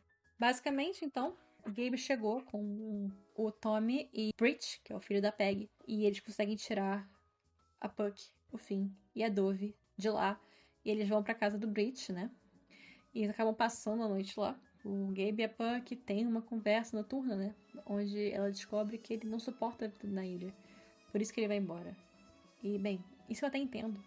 Porque não é o tipo de vida que todo mundo gosta ou até consegue levar. Mas isso não redime ele pela forma merda como ele se comportou a semana toda e por não avisar sobre a casa. As coisas não estão lá muito boas no Aras do Malvern também, com os cavalos d'água andando por aí e chamando. Os cavalos normais estão enlouquecendo. Cham, que embora no dia seguinte, acorda com confusão e por um momento pondera deixar o ex-chefe se virar, mas decide que não sacrificaria a vida de animais inocentes nessa disputa deles e acaba interferindo. Mas, para remediar a situação, ele vai precisar de Cor. E é aqui que eu leio mais uma vez. Empurro a porta para abri-la, enquanto Cor se debate e resfolega no cabresto, dificultando meus movimentos. No mesmo instante, fico ensopado com a chuva. Há água em meus ouvidos e em meus olhos. Eu estou bebendo o céu. Tenho de afastar a água que escorre pela minha testa e piscar para conseguir enxergar. As telhas dos estábulos estão espalhadas por todo o quintal. Todas as lâmpadas do Aras são acesas, e a chuva que cai forma raulas em torno de cada uma delas. 3 éguas estão no portão, implorando desesperadas para entrar. São matrizes e vivem nas pastagens de Malvern, no caminho para Hastway. O fato de estarem soltas significa que algo ruim aconteceu com a cheira delas e vieram por instinto a um lugar conhecido, onde se sentem seguras. Uma delas manca tanto que meu coração se aperta. A maior deve ter reconhecido meu caminhar, pois faz uma pausa e para de se debater, e relincha para mim, num chamado longo e implorante, confiando em mim para salvá-la do que quer que a tenha espantado. E ali estão Malvern e David Prince, o tratador principal. Malvern tem uma espingarda nas mãos, o que é muito otimista da sua parte. Aqui fora, os gritos parecem vir de todos os lados. O ar vibra com cada pingo que cai, e as nuvens se enfrentam acima de nós. É um uivo que age como veneno, uma promessa paralisante. Essa tempestade tem levado a ilha à loucura. Cor dá um tranco e puxa meu braço. Vejo seus cascos deixarem as pedras e voltarem, mas não posso ouvir o som deles. Tudo que consigo ouvir é um lamento interminável, alto, como se estivesse dentro da minha cabeça. É um grito que percorre muitos e muitos quilômetros debaixo d'água. Puxo o Cor pelo cabresto para chamar sua atenção. Então inclino sua cabeça em minha direção. Os lábios dele estão repuxados de forma ameaçadora. Não é o Cor que conheço. Meu coração disparava, apesar de todos os anos que passamos juntos. Ele é um monstro. Com uma das mãos, empurra aqueles dentes para longe de mim, e com a outra, vira a orelha dele para minha direção. Franzindo os lábios, lamento para ele. É mais baixo que o grito que ouvimos agora. O grito está se aproximando. Cor está distraído. Os lábios dele estão estendidos para longe, para muito longe de seus dentes. Ele não é um cavalo. Torço a orelha o suficiente para machucar, e mais uma vez murmuro, um zumbido baixo que vai se transformando em um gemido. Marvin é espingada, olhando para algo que não posso ver através da escuridão e da neblina. Cor! Eu grito. Minha boca está cheia de água por causa da chuva, e eu falo com ele de novo. Malvern atira, mas o urro do capau que se aproxima não parece diminuir. Na verdade, não poderia ser mais alto. Então, finalmente Cor começa a se lamentar conforme eu estimulo. É um som grave, profundo. Posso sentir sua privação percorrendo o arreio que seguro, e posso senti-lo nas solas dos meus sapatos. Então isso borbulha sob o grito. O lamento de Cor cresce e se amplia num gemido, num rosnado, num urro, como o vento quando atinge as construções. O som enche o pátio e cresce para além da chuva. É um grito de disputa pelo território, uma ameaça, uma declaração. Este território já é meu. Este é o meu rebanho. O outro grito diminui de volume e o de Cor aumenta, se elevando para preencher o espaço deixado pelo outro. As éguas no portão ficam loucas de medo, e sei que os cavalos no estábulo estão ainda piores. O grito alto e assustador de Cor não é diferente daquele que o substituiu, exceto pelo fato de que posso interrompê-lo. Ouço tudo que nos cerca para ter certeza que o lamento de Cor é o único. Um dos meus tímpanos, o mais próximo a Cor, quase não consegue registrar mais nenhum som, mas meu ouvido esquerdo não ouve nenhum outro concorrente. Agora, agarro o arreio de Cor com firmeza e pressiono os dedos nas veias do seu pescoço em sentido anti-horário. O grito de Cor falha. Pressiono os lábios sobre seus ombros e sussurro contra sua pele ensopada. A madrugada se torna silenciosa. Em meu ouvido direito, ainda ouço um zumbido, um rádio fora da estação. Malvern e Prince olham para mim. As éguas do portão tremem juntas. Dentro do estábulo, os outros cavalos pararam de escoicear as paredes. A chuva diminuiu. Não há um único centímetro de terra seca em todo o mundo. Do outro lado do pátio, Malvern faz um curto gesto na minha direção. Conduzo Cor até o poste de luz onde Malvern está. Os olhos dele chicoteiam de mim para Cor, que é negro molhado na noite. Já mudou de ideia? Me pergunta Malvern. Não. Seu tom de voz é de desdém. Eu também não. Isso não muda nada. Não estou certo se acredito nele. Claro que isso não muda nada para Benjamin Malvern. Eu vou acreditar nisso. A tempestade dura mais ou menos uma noite e um dia, né? Com Puck conseguindo voltar para casa depois de um aviso de Peg para não deixar ninguém ajudar ela na corrida. Afinal, sempre existe risco de sabotagem. Agora, faltam menos de 2 semanas para a corrida, e Puck decide deixar Dove descansando depois da aventura na tempestade e vai até a praia, dando uma passadinha em Scarmal para falar com Dory antes. Lá, ela descobre algumas dicas sobre os outros competidores, mas tudo para, contendo uma confusão na praia. A gente vê Mutt e alguns rapazes levando Cor pra lá. Puck corre pra praia e encontra uma cena digna de filme de terror. Cor sendo selado com um monte de sinos e ferro que ele não gosta, com Mutt e alguns trabalhadores do Aras ajudando ele a montar. A cena em si é triste, é desprezível e me faz querer entrar no livro e afogar esse cara na água.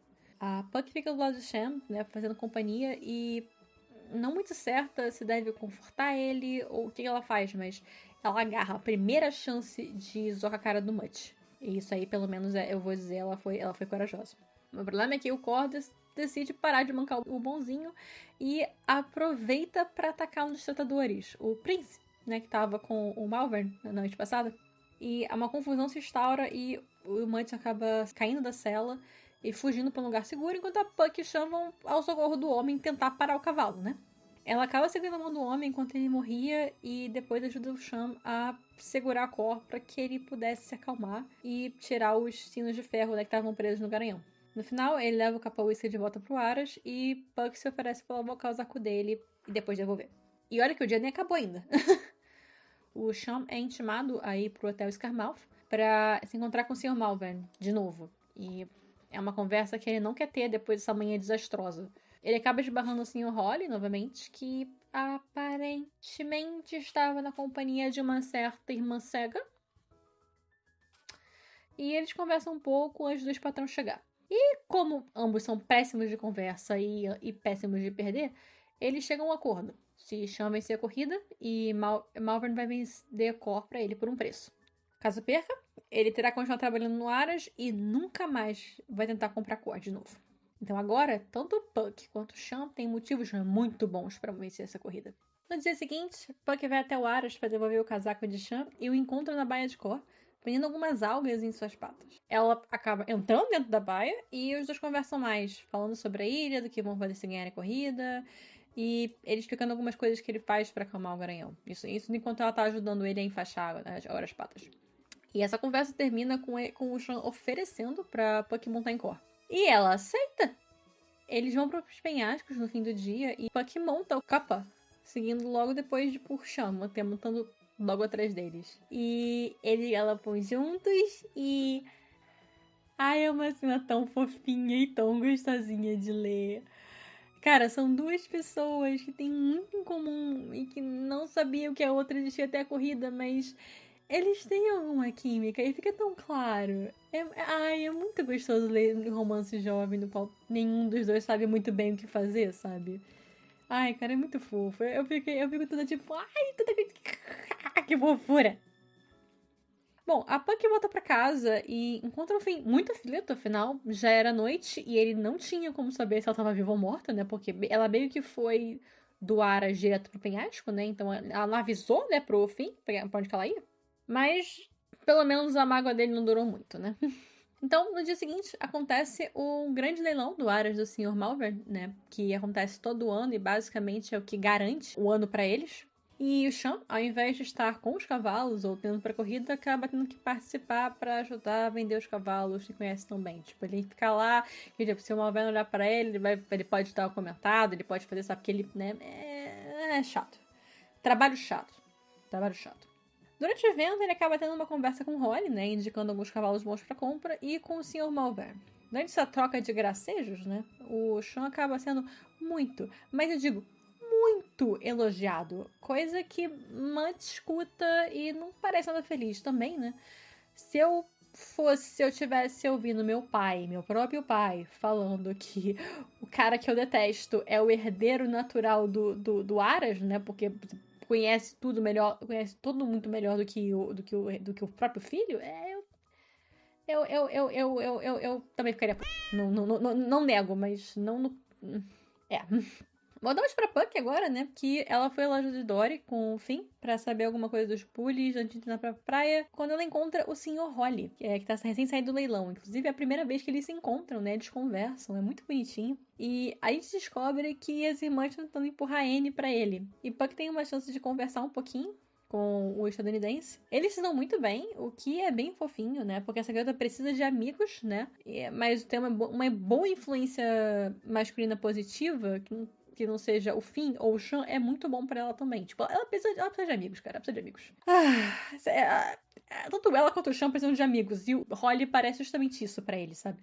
Os dias se passam com o Sean e Puck treinando juntos na praia, tendo uma rotina confortável pros dois, né? Com eles se ajudando e evoluindo. Até Sean nota a diferença, sugerindo que ela tem uma chance real de ganhar essa corrida. Claro, tudo depende dela conseguir fazer Dove se comportar durante o evento, né? E quando ela vai estar rodeada de vários cavalos d'água. Mas realmente existe a chance. E assim, com 2 dias para a corrida, ela convida Sean para ir jantar na sua casa. Um convite que ele aceita, eu acho muito fofo isso.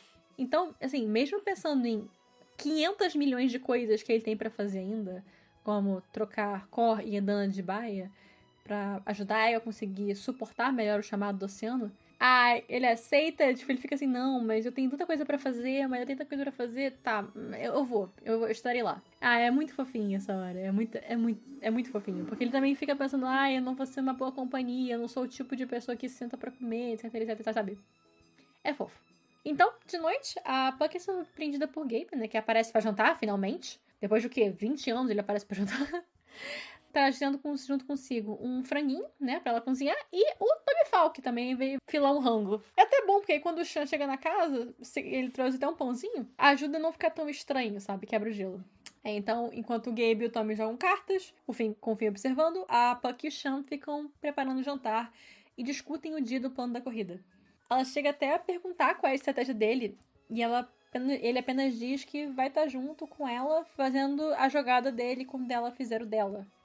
E ela fala que não vai ser a fraqueza dele, e ele responde que é tarde demais. Esses dois têm um romance de colégio tão fofinho! Sério, parece muito um romancinho de colégio.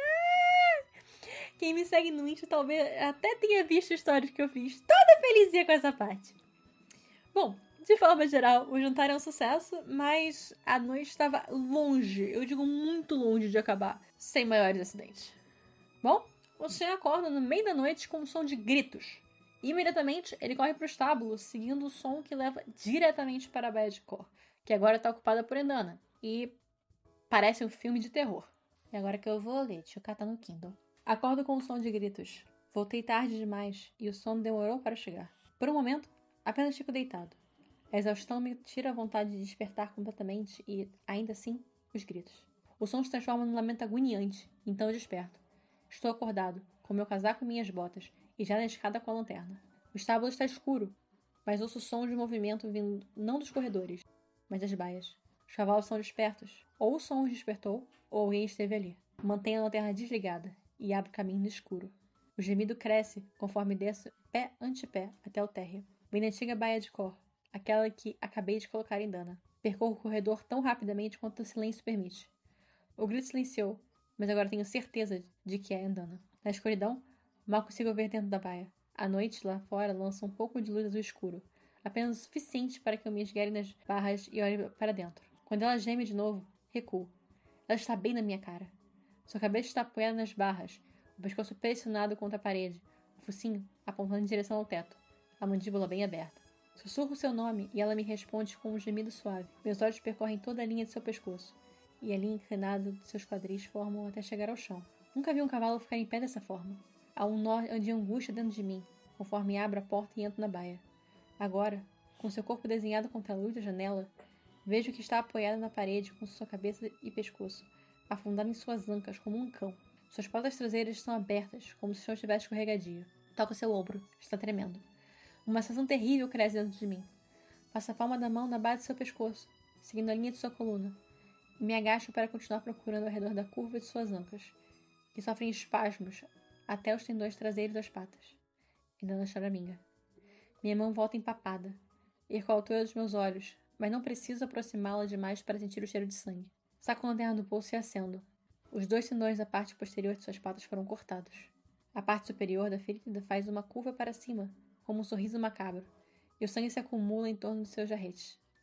Eu me aproximo de sua cabeça e ela se esforça, tentando pôr as patas debaixo do corpo. Acaricio sua crina e sussurro em seu ouvido. Fique quieta, não tenha medo. Espero que sua respiração se acalme. Espero que ela acredite em mim. Ela nunca mais vai andar. Não consigo entender. Não entendo quem mostraria Dana, um animal que não estava nas corridas, que não era ameaça para ninguém. E desse jeito, com essa crueldade selvagem, quem fez isso quis que eu a encontrasse e me enojasse. Só consigo pensar numa pessoa que desejaria me machucar dessa forma. Acho que ouço um farfalhar em algum lugar nas profundezas do estábulo. Desligo a lanterna. No escuro, em sua baia, a pelagem da égua baia é bem parecida com a pelagem vermelho sangue de Cor. Seria muito fácil confundir os dois se você estivesse esperando Cor e estivesse concentrado em entrar na baia sem se machucar. Há um movimento de novo, mas é longe no estábulo. Saio da baia e entro no corredor. Paro e espero, ouvindo. Meu coração já disparou na minha frente. Tudo que quero é que o som vinha de qualquer parte que não sejam as 7 baias dos fundos. Tudo que quero é que Mutt Malvern tenha se equivocado quando foi procurar Cor. Assim como outras baias equipadas para ocupar a Whisker. Ele pode ter ido procurar em qualquer uma delas depois de descobrir que Andana era o cavalo errado. Ouço o tumulto de novo. Meio das 7 baias do fundo. Agora eu corro. Basicamente ele correu porque ele tinha trocado os cavalos de lugar. E ele encontra Mutt, né? Pronto pra tentar fazer alguma coisa com Cor também. O cara segurou literalmente um tridente contra o bicho. No fim, ele meio que consegue persuadir o Mutt a sair. Ele fala que não vai matar o cara. Mas assim que ele sai, o Sean prensa ele e coloca um canivete contra o pescoço do garoto.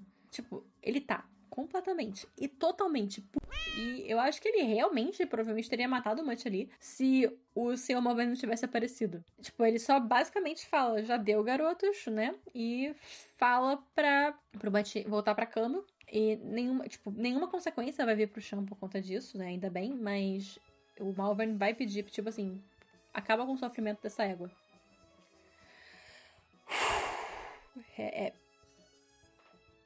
É pesado, é pesado. E assim, chega o último dia, né, que eles podem entrar na praia, que é o penúltimo dia antes da corrida. E, infelizmente, o tempo amanhece péssimo. Areias assassinas, né, como o Sean chama, e ele acaba convencendo a Puck que ela tá pronta e que ir na praia naquele dia seria a mesma coisa que um... Contudo, parece que Tommy Falk vai entrar na praia, então ela corre pra ele atrás do perigo. Eles acabam encontrando o garoto, mas infelizmente ele já tinha morrido. A gente não sabe como, né, o que aconteceu, mas a gente só sabe que ele tava com um ferimento horroroso no rosto. No dia seguinte, é a véspera da corrida, mas também é o funeral de Tommy. É uma parte interessante que dá um pouco mais de humanidade pro Gabe, né, porque ele passa o dia inteiro limpando, né, chegando a ser obrigado a comer, a almoçar alguma coisa, né, pela Puck. E eu achei isso bem humano. Né? Então, tipo, que cada pessoa lida com o luto de uma forma. E a forma como o Gabe tá lidando com a dele, eu achei muito incrível. O rito fúnebre é realizado à moda da velha Trisby, com Tommy sendo queimado em uma pira e as suas cinzas sendo jogadas na sua capa Whisker, enquanto ela é libertada de volta ao mar por Sean. Claro que eles iam chamar ele pra fazer essa parte, né? A cerimônia em si é muito bonita, bem respeitosa, cara. Eu achei bem sóbria. E, de novo, me dá aquela vontade de conhecer mais sobre essa cultura deles, né? Bom, no fim, o Sean e a Puck ficam no penhasco, né? Vendo o pôr do sol e conversando sobre a corrida que seria no dia seguinte. Eles acabam se beijando. E Sean pede que ela diga pra ele o que ele deve pedir ao mar. E ele só responde que é pra ele pedir pra ser feliz. Eles trocam algumas palavras de encorajamento. É um momento íntimo, é até meio romântico. E eu acho adorável. Eu fico toda ai, ai, ai, ai, ai. Só de ver, sabe? Fica muito gostosinho de ler. Finalmente chega o dia mais aguardado. 1º de novembro, a corrida de escorpião. Então, a gente começa com um dia com o Puck se arrumando pra ir pra praia, né? Tentando parecer uma jockey, enquanto Finn e Gabe ajudam a preparar as coisas. Antes de ir pra praia com tudo, Gabe puxa ela pro lado, né? Pra eles conversarem uma última vez. Não uma última vez, mas mais uma vez. Ele pede pra ela não correr, né? Meio tarde pra isso, né? E ele meio que pede desculpas por não ter confiado mais neles e por ter feito essa bagunça toda. No fim, eles se despedem e me parecem estar finalmente com alguma paz. Ela vai até a praia, tendo uma dificuldade para chegar ao local da corrida com Dove por conta da multidão, né? Porque tem gente falando mal dela, tem gente cuspindo nela, tem gente querendo barrar ela. E tem até repórter, né, que quer fazer dela um tópico de notícia, né, de matéria de jornal, porque, bem ou mal, ela é a primeira mulher que está competindo, né, não só é a primeira mulher que está competindo no cavalo, não, é a primeira pessoa que está competindo com o cavalo normal, mas é a primeira mulher que está competindo, então é meio que importante. Mas, pra sorte dela, o Sean aparece pra ajudar ela a sair dali e concorda em segurar a Dove pra que ela possa buscar as cores, né, porque os jockeys, né, eles correm com cores específicas, ajuda a destacar ele na multidão. Mas antes de se separar, ele dá pra ela uma pulseirinha de fita vermelha pra dar sorte. E ela dá um beijinho nele pra dar sorte também. E é muito fofinho. Até a mulher fica tipo... Ah... Mas é claro também que ninguém vai querer ajudar a Puck com nada, né? Porque, de novo, esporte machista. Esporte machista. Então ela decide correr sem cor mesmo. Dane-se isso. O Sean tá se preparando pra corrida, né? Montando em cor. E ele consegue ter meio que uma última palavrinha com o Mutt, né, antes da corrida, porque Mutt meio que se aproxima dele para dar uma última provocação. Ele diz que vai acabar com ele, já que sabe com que o Sean se importa. Ele fala isso olhando diretamente para Puck. Claro que isso não vai dar errado, né? Mas a partir daqui, os POVs, que basicamente era quase um por capítulo, né? Um capítulo era todo Sean, um capítulo era todo a Puck. Agora eles vão dominar o capítulo inteiro. Tipo, eles vão alternando Sean, Puck, Sean, Puck, Sean, Puck. Então, eu vou fazer o possível para tentar seguir a linha do jeito que estão indo, né? Tipo, alternando entre eles. Porque fica muito frenético. Fica muito frenético. Bom, a Puck recebe de Peg a capa de pássaro que ela usa no festival e para que ela possa usar como manta para Dove. Ela corre com as cores de Tisbe e ela vai para os alinhamentos dos cavaleiros. A corrida está para começar. Kentash, por favor, vamos tocar a trombeta?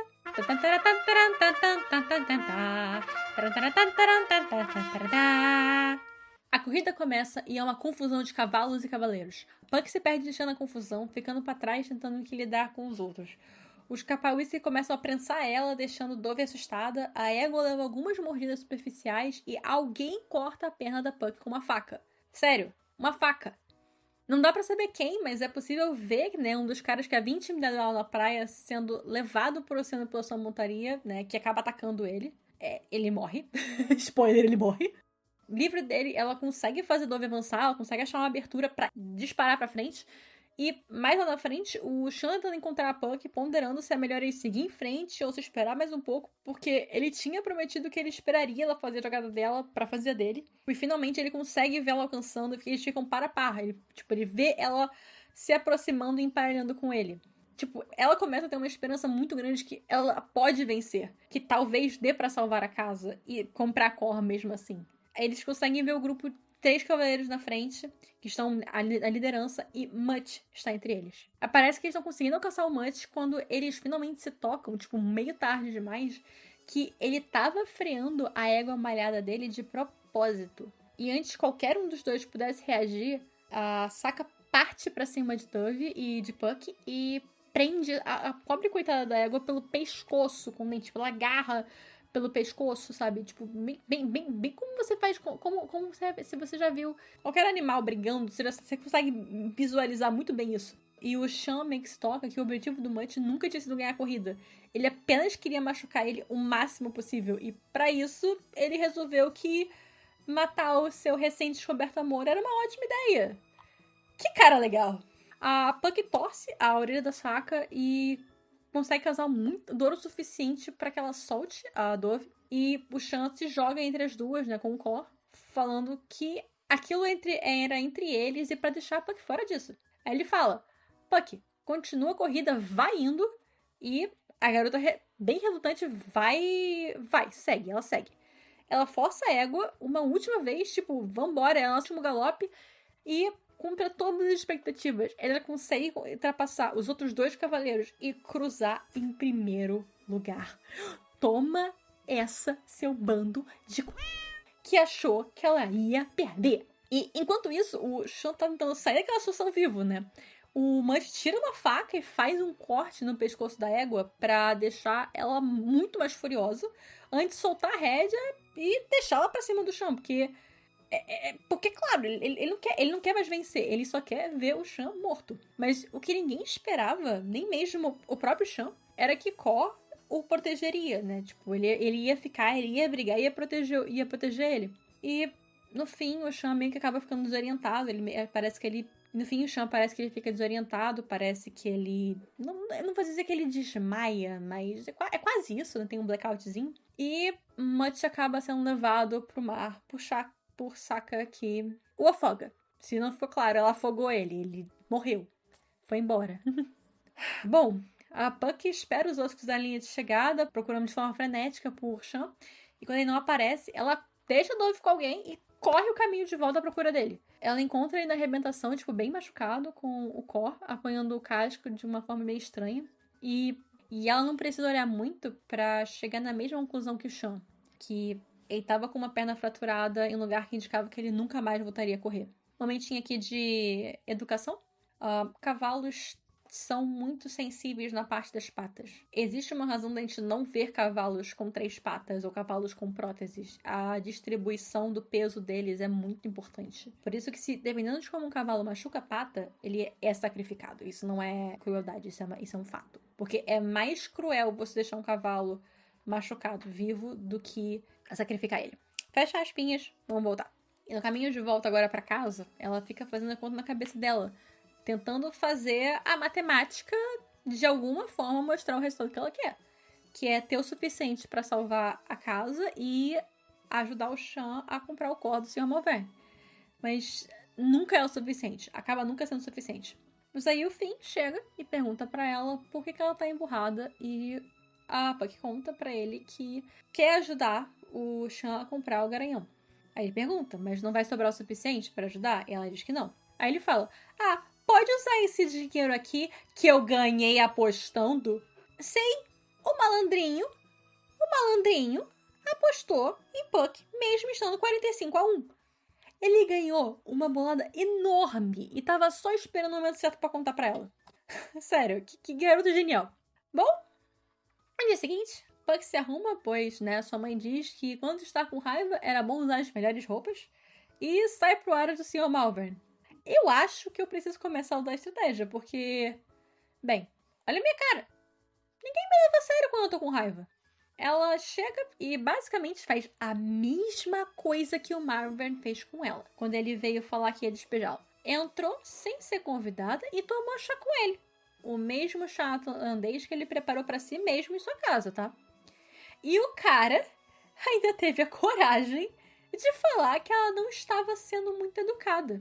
Mas, como assuntos desagradáveis são melhores com uma xícara de chá, ele acaba aceitando ouvi-la. E é então que Puck diz que tem 3 pedidos para Benjamin Malvern. Ela quer pagar a casa, ela quer que ele arrume um emprego para ela no Aras, nem seja limpando baias e empurrando carrinhos de mão, e quer que ela venda Cor para Shan, apesar dele não ter ganhado a corrida. Como o cavalo não podia mais correr, ele aceita os 3 pedidos e diz que ela pode voltar à segunda para eles conversarem sobre o tal do carrinho de mão, né? E aí que entramos no último capítulo do livro, narrado por Shan. Bom, ele começou essa história e faz sentido que seja ele a encerrá-lo da mesma forma, na praia, com o Cor. O garanhão foi comprado, mas não pode mais correr, então o garoto decide soltá-lo de volta ao oceano. Afinal, a água vai aliviar o peso dele sobre a pata quebrada e vai ser um bom consolo, já que não consegue mais fazer a outra atividade que ama, né, correr. Shan leva até a água e retira a corda, desejando que Cor seja feliz, antes de virar e partir, indo em direção a Puck e Holly, que o esperam na praia. Ele ouve um chamado vindo de cor, baixinho, e quando já está na areia, se vira para ver que o garanhão não havia ido embora. Ele estava chamando Kendrick, e quando ele não veio até ele, Cor começou a caminhar lentamente em direção ao garoto. Me arrepiei toda com esse final, porque lembra, eles querem tudo acima de tudo o mar, então o fato de que ele... o fato de que ele parou, né, ele ignorou o mar pra ir com o Shan, cara, foi... Ai, incrível. Absolute cinema. Nossa, cara, que livro bom. Como eu disse, né, o foco não é o romance, né, chega meio rápido, mas achei bem mais orgânicos que muitos outros que eu li. E eu amei a ideia dos cavalos e o fato de que eles são baseados em um mito real. A ilha de Trizzy parece tão real quanto qualquer ilha que existe no nosso mundo, se você me perguntar. Bom, quanto agora aos personagens. A Puck e o Shan roubam o livro todo, né, apesar de... Eu fico chateada que alguns personagens secundários, como o Finn e o Holly, não tiveram mais tempo nas páginas, já que foram alguns dos mais interessantes, mas para um livro solo, eles receberam até muito tempo. Eu gosto como os nossos principais se completam, sendo dois lados da mesma moeda, mas ao mesmo tempo dois opostos. Um é da terra, enquanto o outro é do mar. Mas o que eles gostam e o que eles valorizam se entrelaça, eles aprendem muito um com o outro. Eu acho que se fosse pra reclamar, seria das personagens secundárias femininas. Elas apoiaram a Puck, sim, mas foi de uma forma mais indireta até o final, mesmo com uma Peg entregando a capa pra ser usada na corrida. Eu queria ter visto o que motivou ela a ir a fazer isso, sendo que antes ela tava sempre contra, ainda que não tenha feito nada pra realmente tentar impedir a Puck, sabe? Ela já falou, você tem certeza? Ela só falou assim, você tem certeza que é isso? Só isso, mas, bom. Eu queria ter visto mais do Mudge. Sim, ele é um babaca, mas apesar de não ser difícil entender a motivação dele, eu queria ter podido ver mais. Especialmente como ele morreu, já que ele nunca pareceu alguém que simplesmente entregasse pra ver segurança assim tão fácil. Mas talvez seja raiva falando mais alto, não sei. Não sei, eu queria ter visto mais disso. Quanto à construção de mundo, eu gosto muito, mas muito do mundo que a Meg criou. E, embora saiba que é bem provável, eu ainda sonho em ver mais um dia. Sabe? Com um segundo livro. Eu quero ver mais como é o cotidiano deles, fora da época das corridas. Como os Capa-Whiskas se comportam quando os oceanos não estão deixando eles loucos. Eu também adoraria muito ver mais dessa religião ancestral que ainda rege essa ilha. Ainda que eles tenham agora também algo que parece mais com uma religião católica, como sendo predominante. Question mark. Tantas perguntas não respondidas, mas que ficam livres para serem respondidas nas nossas imaginações. Ai, o que eu não daria pra ler esse livro de novo pela primeira vez e ficar encantada com esse universo todo de novo. Mas, me digam o que vocês acharam dessa história. Vocês vão ler por si mesmos? Tem algum livrinho pra me recomendar? Obrigada a quem assistiu até aqui. Gostaria de te pedir para se inscrever, curtir o vídeo, ativar o sininho para não perder os próximos e, se puder me falar o que achou nos comentários. É a minha primeira vez fazendo um conteúdo assim, tanto na parte de tema quanto na parte de roteiro e etc. Então, eu gostaria muito de saber se esse formato é legal, se vocês querem uma coisa diferente, o que vocês acham que eu posso mudar. E, bem, um beijo a todos, nos vemos na próxima e